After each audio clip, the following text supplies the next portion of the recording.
Good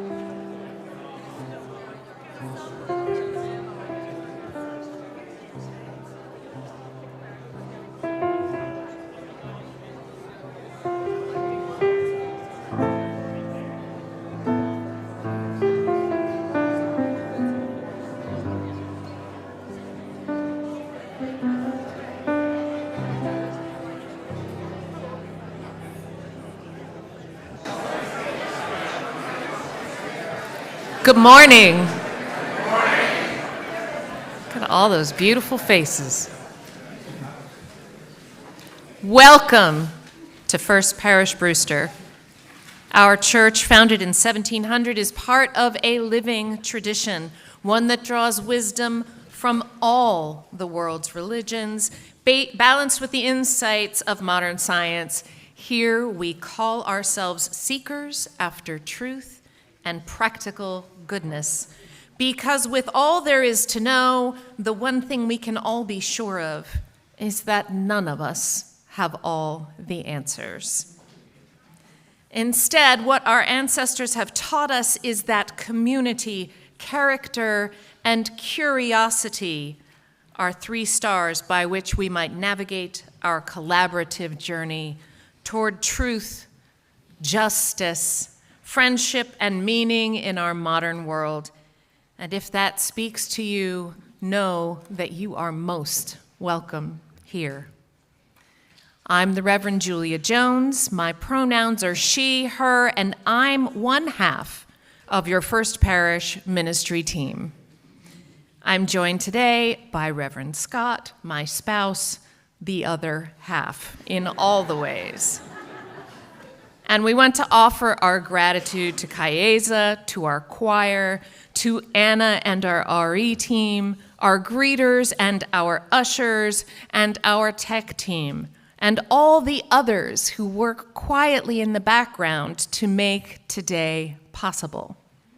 Now, let us offer a brief but enthusiastic physical welcome to our online friends.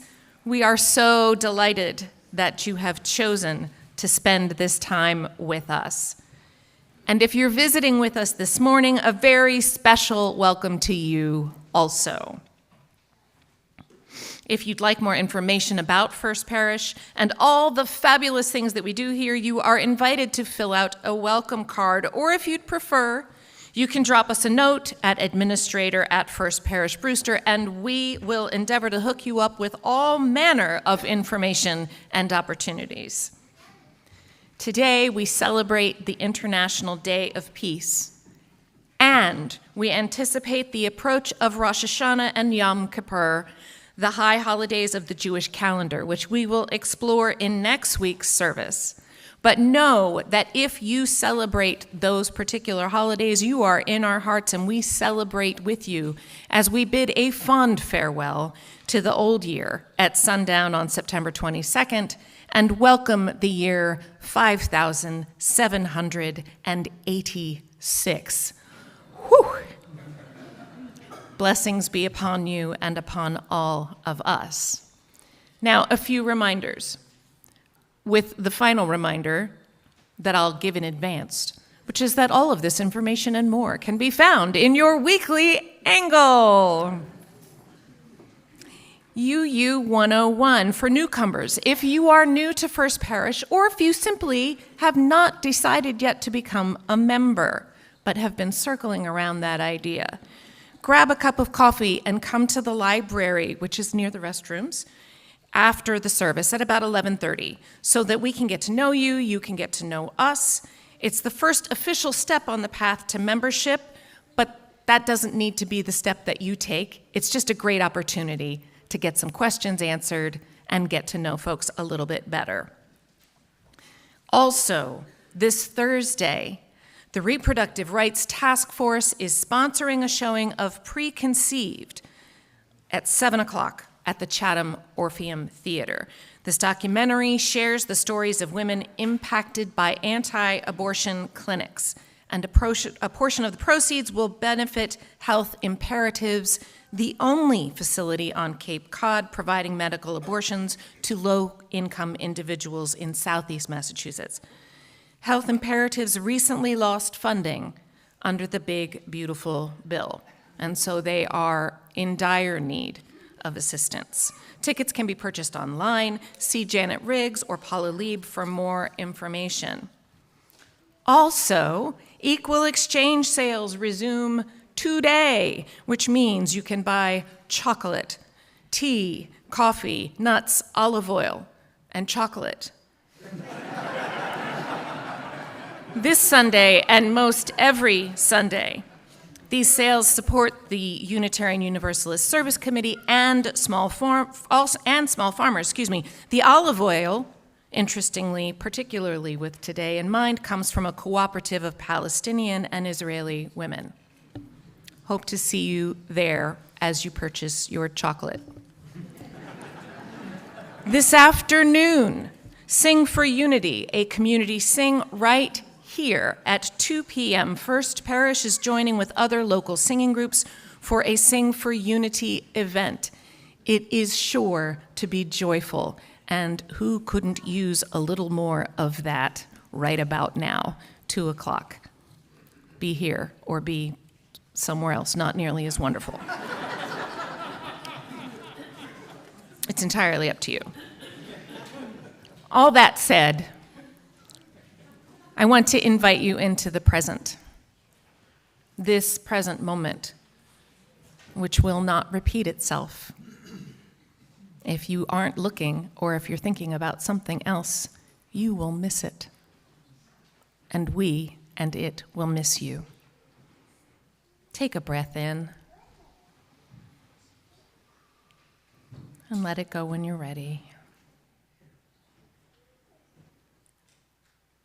Yes, we do it automatically, but it sure feels different when we do it on purpose.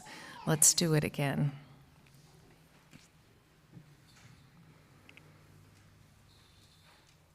Continue bringing yourself to the present as we hear the wonderful music that we are about to hear.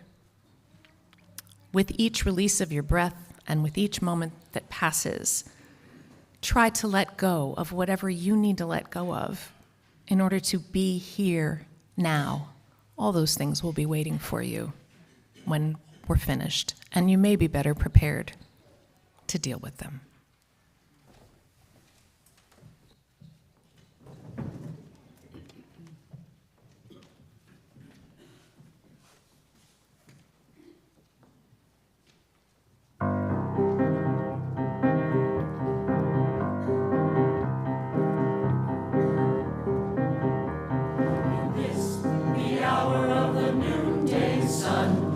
Raise our hands to the peaceful one, and now is the hour to pray for peace, for kindness and passion to increase, and let us be the change we wish to see. Let us vow to each other and say that we will be the peace for which we long. This is our promise, this is our song.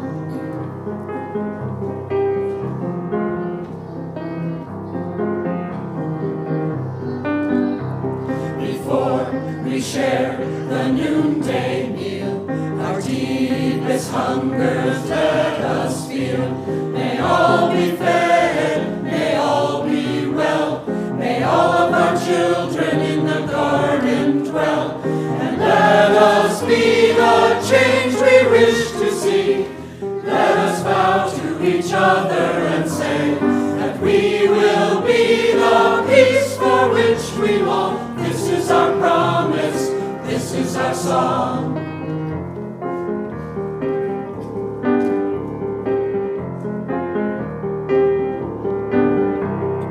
Now is the hour for peace to flower. Now is the hour for peace to flower. Now is the hour for peace to flower. Now is the hour for peace to flower. May all be fed. For peace to flower. May all be well. For peace to flower. May all of our children. For peace to flower. In the garden dwell. For peace to flower. Now is the hour.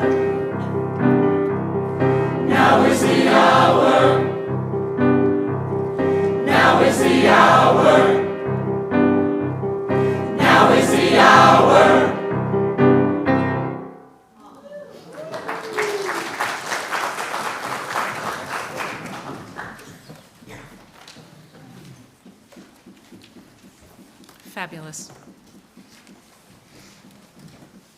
Chalice lighting words this morning come by way of Pat Uribe Lichte.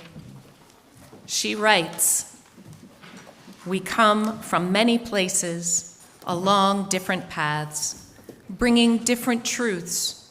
We come with different histories and different realities, and yet we come together as one people, with faith that we can use our differences to heal ourselves and each other, to bring wholeness to a fractured world. We come seeking to find community, to find acceptance of who we are. In this place we may find others who are much like us and others who are much different. May our lit chalice remind us that we are a people taught by different stories with many voices, but always one people working for a world where love creates justice and justice gives birth to peace."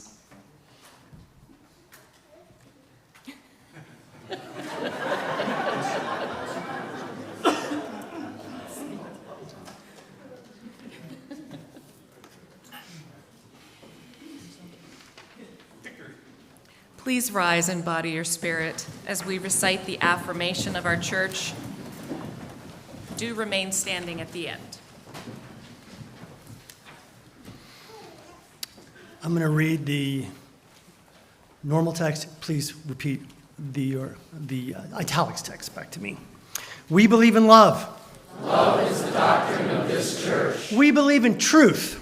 The quest for truth is its sacrament. We believe in helping others. And service is our prayer. We believe in the sacredness of life. To the end that all souls shall grow into harmony with the divine. Thank you. While we're still standing, let's go ahead and take a moment, greet our neighbors, and welcome our guests. Celebrate our young friends, and we'll go ahead and ring the bell back. Okay, here we go.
We're going to join together in song, the Gray Hymnal 155. Let me explain. You have three, it's called the staff, and when three of them happen, you see the squiggly things, it's staves. There are three staves. The middle one is our melody, so if you want to try to read music, go for it. The melody is what the choir is going to sing once to the end, and then everybody will sing that melody together. Then we're going to sing in harmony.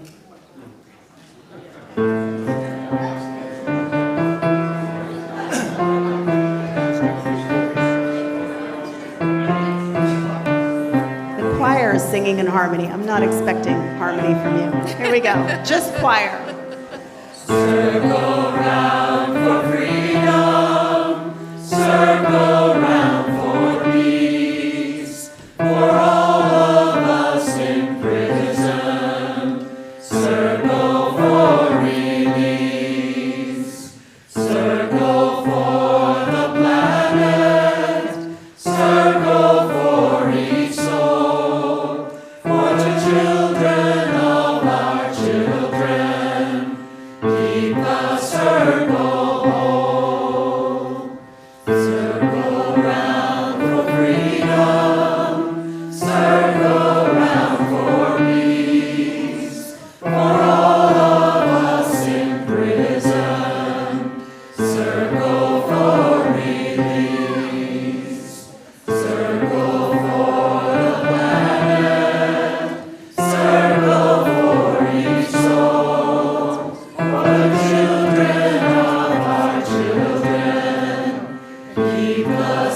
Good morning, everyone. I'm going to read from a children's book, which I think is really appropriate for today, the International Day of Peace, and a reminder that we all are peace. It's by Susan Verde, called I Am Peace. There are times when I worry about what might happen next and what happened before. The thoughts in my head are like rushing water, and I feel like a boat with no anchor. Being carried away, I give myself a moment and breathe.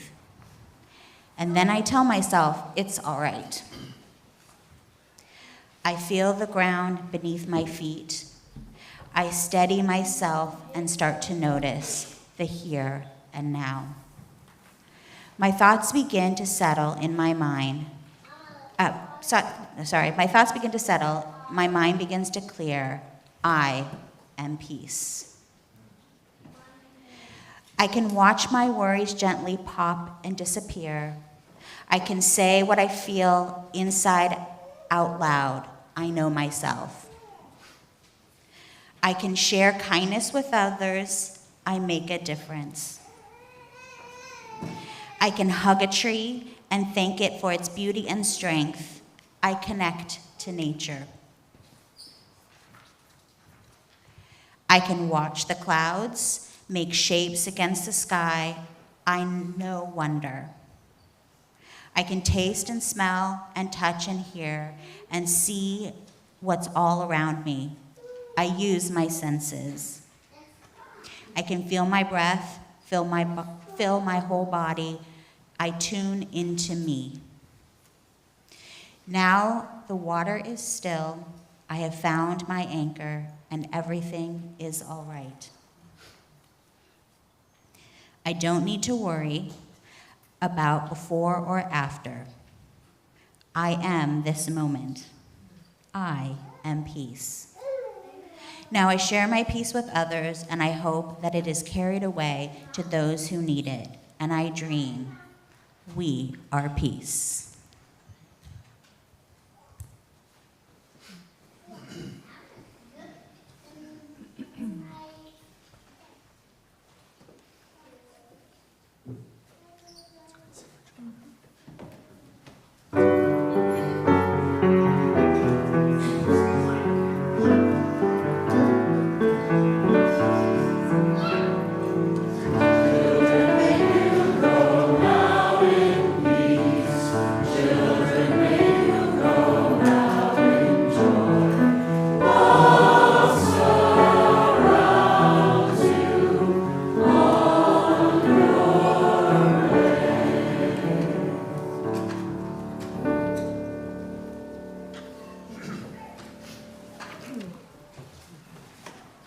Let there be an offering to sustain and strengthen this place which is sacred to so many of us, a community of memory and of hope, for we are now the keepers of the dream. This morning's offering is a split plate with GLBTQ legal advocates and defenders, also known as GLAD. Through strategic litigation, public policy advocacy, and education, GLAD works in New England and nationally to create a just society, free of discrimination based on gender identity and expression, HIV status, sexual orientation. GLAD is committed to fulfilling this mission, guided by the following aspirational values: justice and lived equality, inclusion, equity and mutual respect, anti-racism, and collaboration. Your generosity and this morning's offering will now be gratefully received.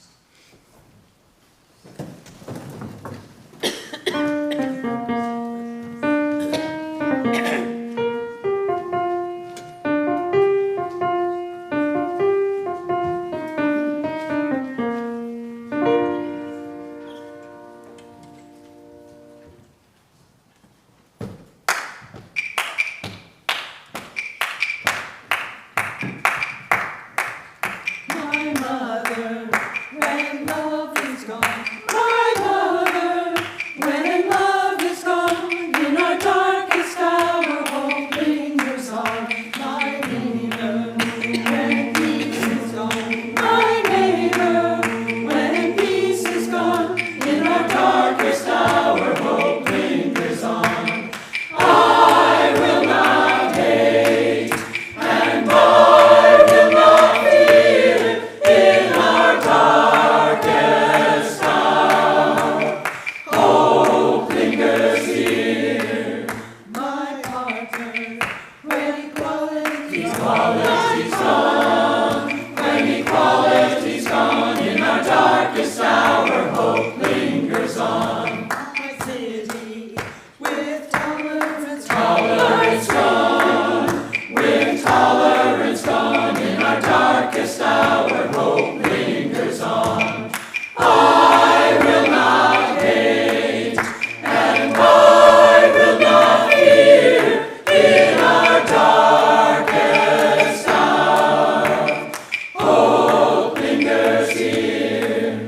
My love, when honor is gone, when honor is gone, in our darkest hour, hope lingers on. My country, when justice is gone, when justice is gone, in our darkest hour, hope lingers on. I will not hate, and I will not fear. In our darkest hour, hope lingers here.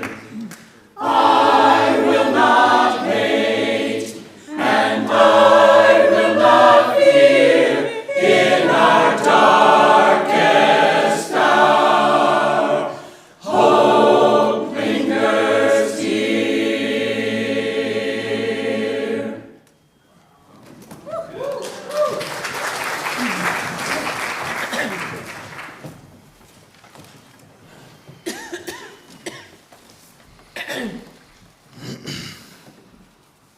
I have some hopes to share with you this morning from a colleague, the Reverend Michelle Collins. If you would join me in the attitude of prayer, meditation, and reflection.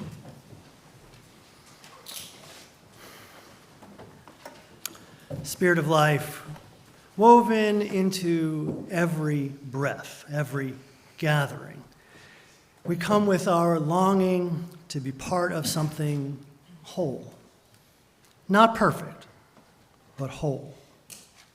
May we remember that belonging is not given once, but made daily.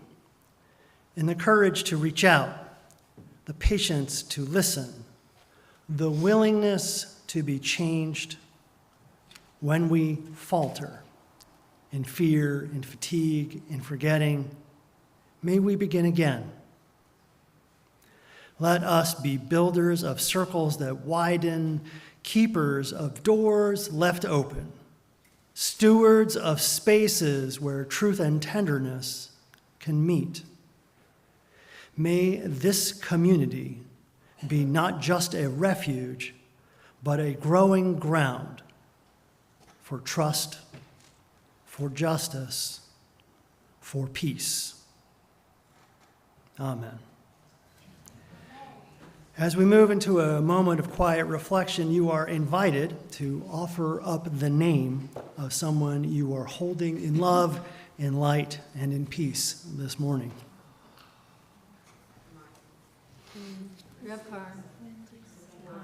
Robin.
My reading this morning is an excerpt from the excellent but small book by Timothy Snyder called On Tyranny. It's lesson number 12. Make eye contact and small talk. This is not just polite. It is part of being a citizen and a responsible member of society. It is also a way to stay in touch with your surroundings, break down social barriers, and understand whom you should and should not trust. If we enter a culture of denunciation, you will want to know the psychological landscape of your daily life. Tyrannical regimes arose at different times and places in the Europe of the 20th century, but memoirs of their victims all share a single tender moment.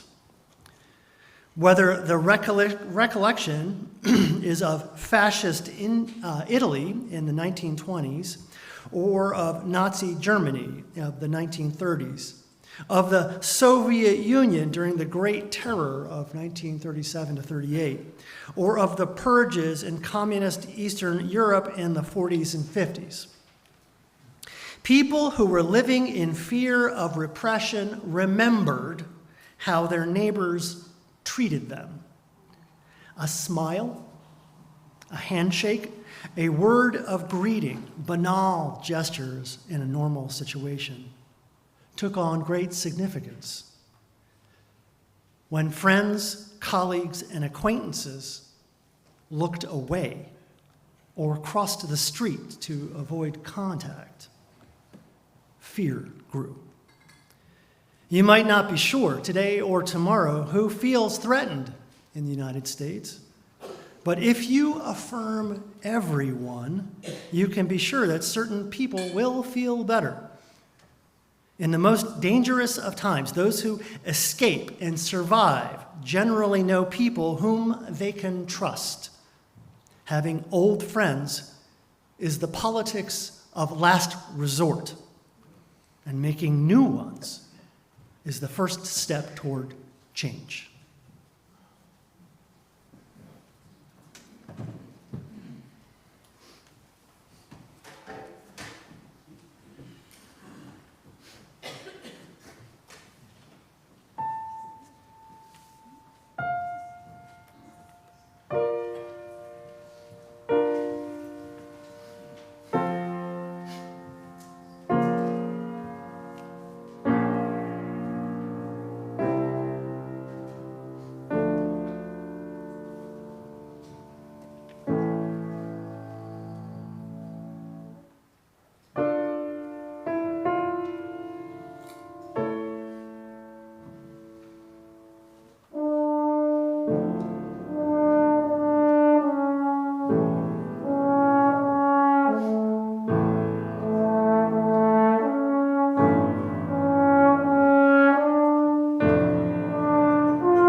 What you just heard is often sung at the beginning of a Yom Kippur service, and as Reverend Julia mentioned, the holiday is coming up.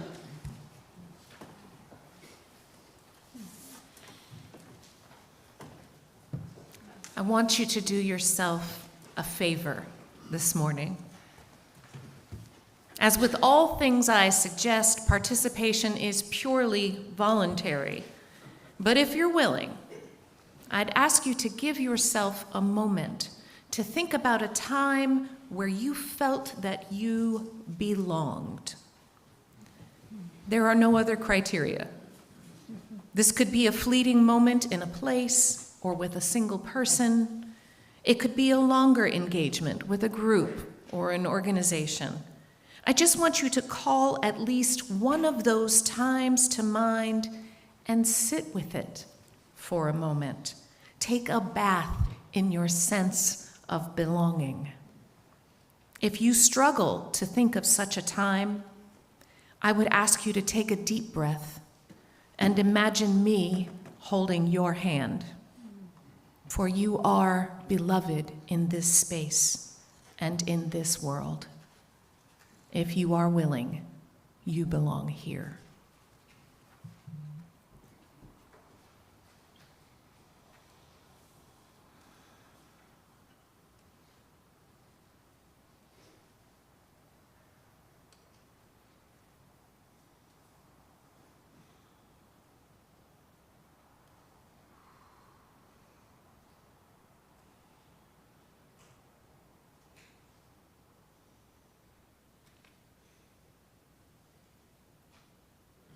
Come back to the room as you're ready.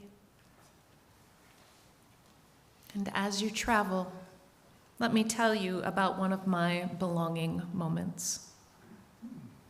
16 years ago, I walked into the sanctuary of the Unitarian Universalist Congregation of Frederick, Maryland, black notebook in hand. The director welcomed me, introduced me, and provided me with a hefty pile of music. She seated me next to a former choir director. I sang, tentatively at first because it had been a long time.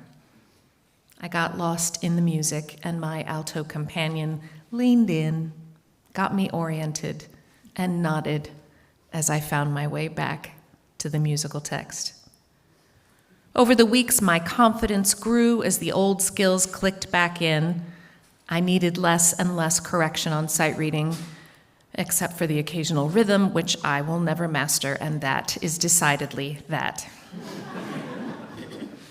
Eventually, my seat was moved to create a space for a new member, next to the former choir director, gentle sight singing guide.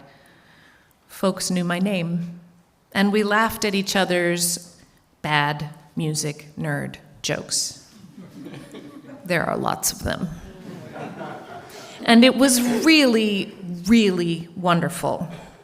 See, this was happening when my twins were toddlers.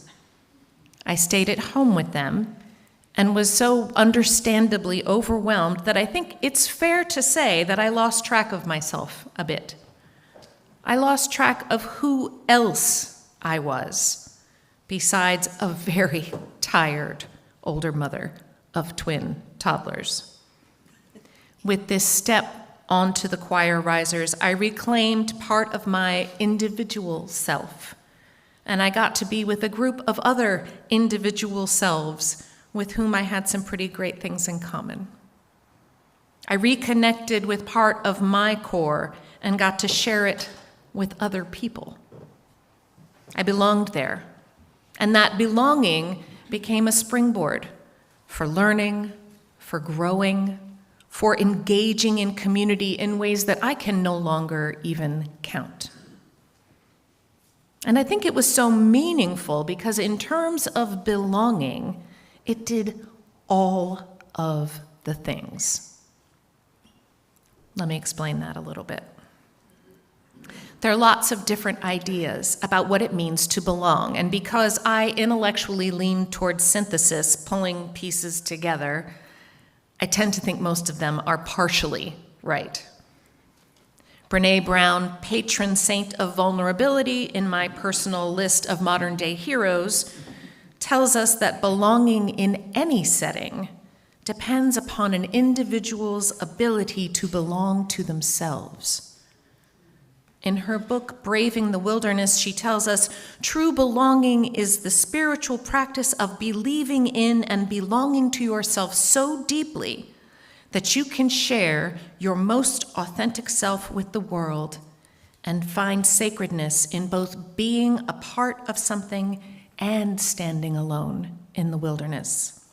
True belonging doesn't require you to change who you are. It requires you to be who you are. In stepping onto those choral risers and singing out loud in front of other humans, I was choosing to be myself, to be vulnerable, to risk being inadequate or being rejected or just getting it wrong over and over and over again, which I did. My experience in that choir, however, tells me that Brown's definition here is far too narrow. And I think a member of any healthy organization will be able to point out what's missing there. Brown's focus on the newcomer removes the responsibility from the larger group. It isolates us in a way that highlights the importance of our own inner work, our self-examination, our willingness to grow in self-acceptance, but it neglects the ways in which community can both reward and help with that task. It's unquestionably good to accept and belong to yourself. We can do more good in this world, however, if we gather and create spaces in which it is safe to be and accept ourselves together. Last week, my beloved spouse mentioned the recent health studies that have highlighted the long-term impacts of loneliness. I watched as you all heard that over time, loneliness could be equated to smoking 15 cigarettes a day. We know that's bad for us. And so, apparently, is being lonely. It's not just bad for our bodies, however, it's bad for our spirits and our mental health. It is also bad for democracy, for cooperation, and for peace on this planet. That's a big claim. But on the International Day of Peace, it feels important to just say it. And I feel okay about saying it because of my favorite philosopher, Hannah Arendt. Do you have a favorite philosopher? Perhaps part of why Scott and I are a perfect pair, why we feel belonging together, because we have favorite philosophers. It's okay. Not the same favorite philosopher, I might add. I'm right.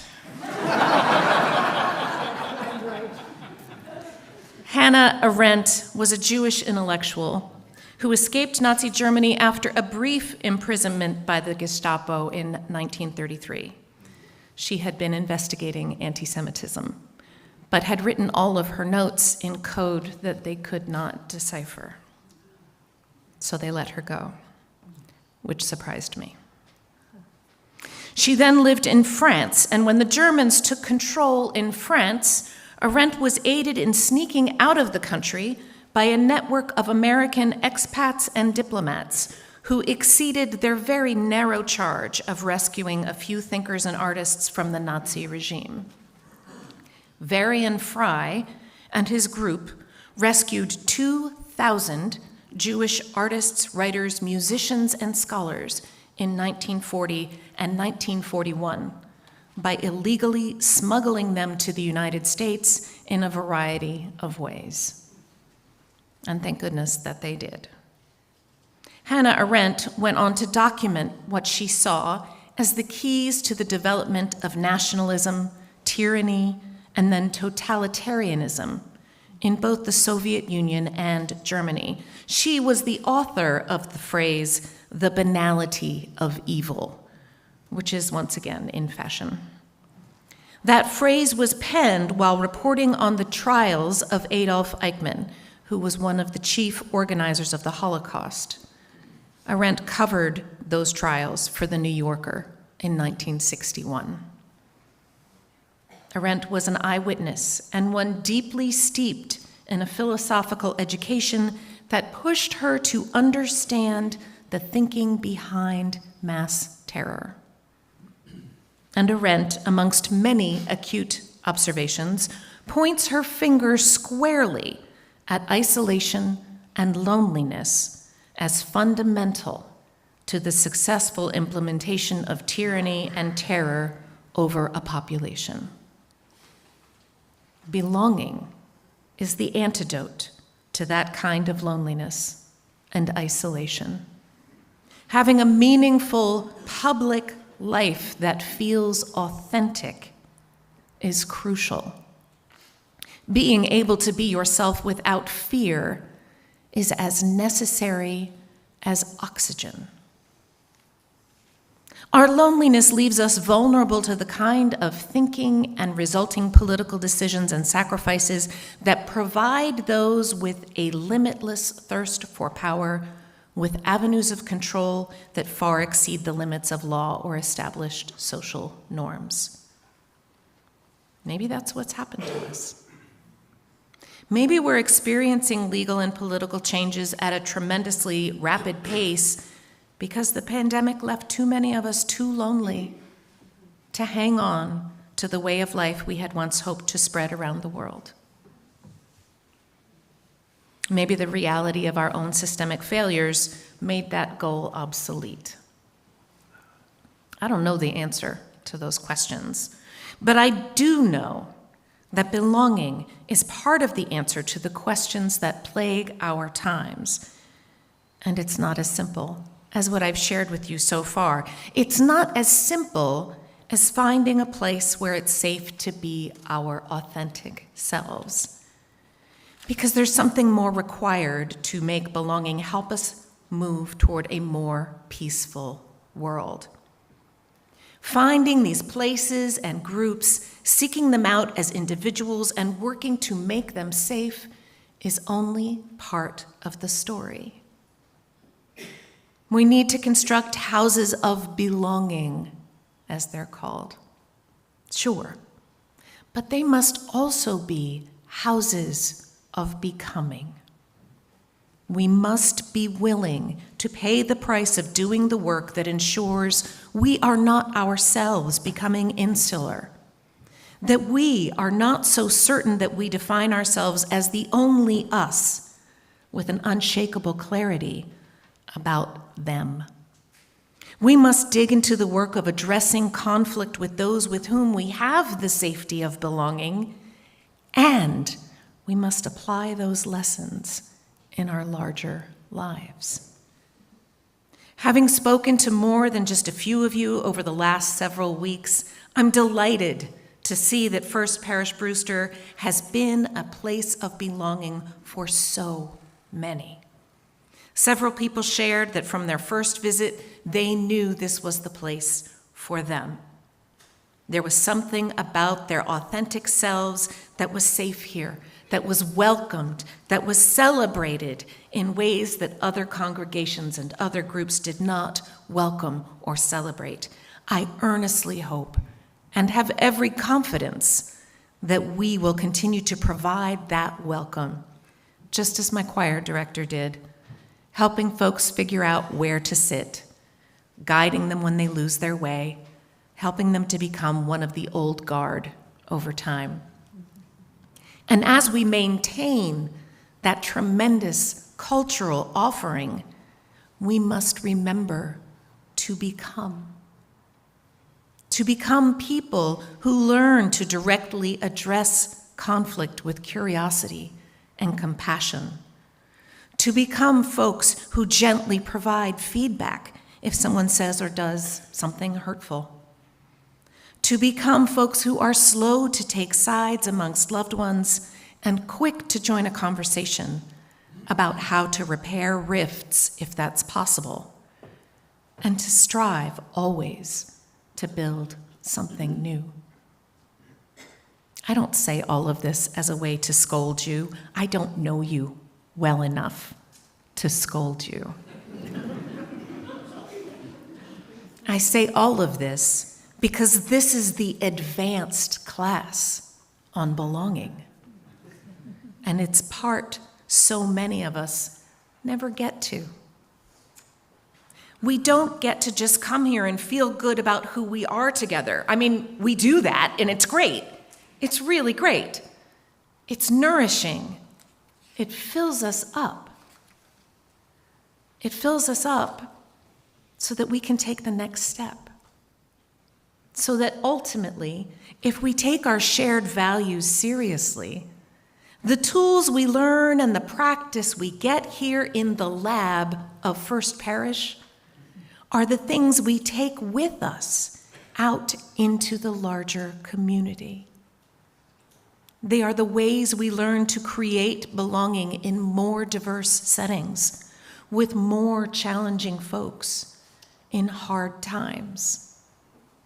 They are the ways we strive for peace here within our walls, within our neighborhoods, here on the Cape, to Boston, and in increasingly larger concentric circles as we define our communities larger and larger and in larger ways in an attempt to offer belonging. The road from belonging to peace is a walk that happens one step, one conversation at a time, one welcome given, and one honest talk about pain, about how we find truth, and perhaps one admission about how to do it better next time. My friend Saint Brené suggests 4 fundamental practices that move against spiritual disconnection, against isolation and alienation, and against superficial ties where deep bonds could be possible and profound. First, she says, people are hard to hate close up. Move in. Second, she says, speak truth. That's not quite how she says it, but I'm going to keep it clean just in case any of the children are still around. Speak truth to one another. Be civil.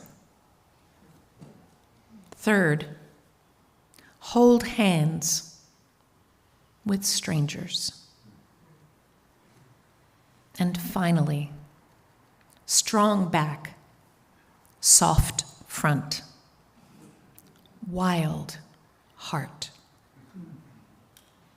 We practice here in these walls, and then we carry it outside. And at the level our own individual privilege allows, we stand up for those struggling to belong at every level. We do the work of becoming. We move in. We hold out truth. We remain as civil as we can. We hold hands with strong backs, soft fronts, and blessed, glorious, wild hearts. May we belong and become. May we carry it forward like a beacon for those who seek peace on this and every day. May it be so. Amen.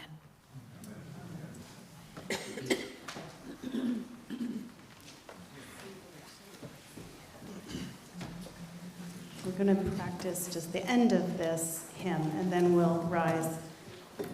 So we're doing the Teal Hymnal, 1054.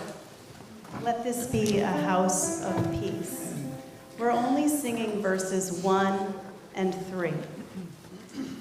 We're going to practice page 3. At the end of page 3, we go back to the third verse that I just talked about. So this half of the choir and that half of the congregation, you'll sing the top line where they sing, let this be a house of peace, like that.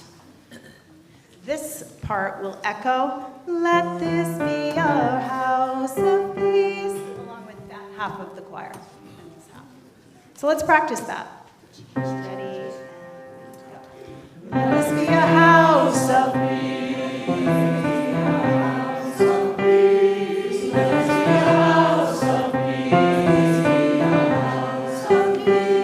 Usually you'll echo that, and at the end we're just going to go on and on and on, echoing back and forth. But the first time only echo that once, and then sing verse 3. Please rise and body your spirit, and let's give this a whirl. Let this be a house of peace.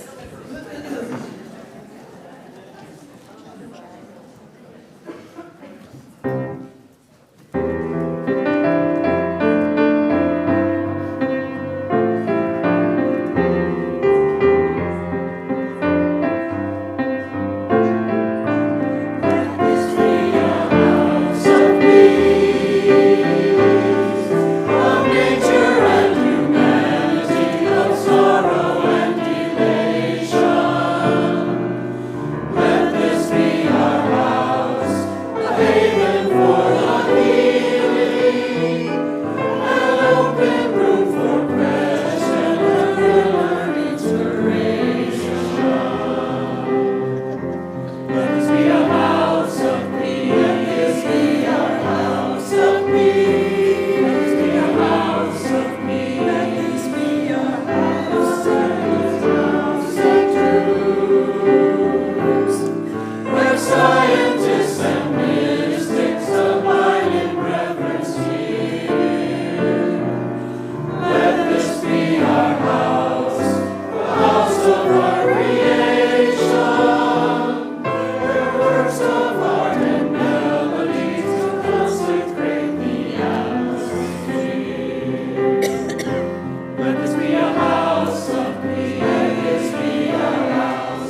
remain standing just a minute. As we leave this sacred hour, may the peace we have received become the peace that we offer. Let us meet the world with open hearts, open hands, and the audacity to build spaces where every soul has the room to live, to love, to grow.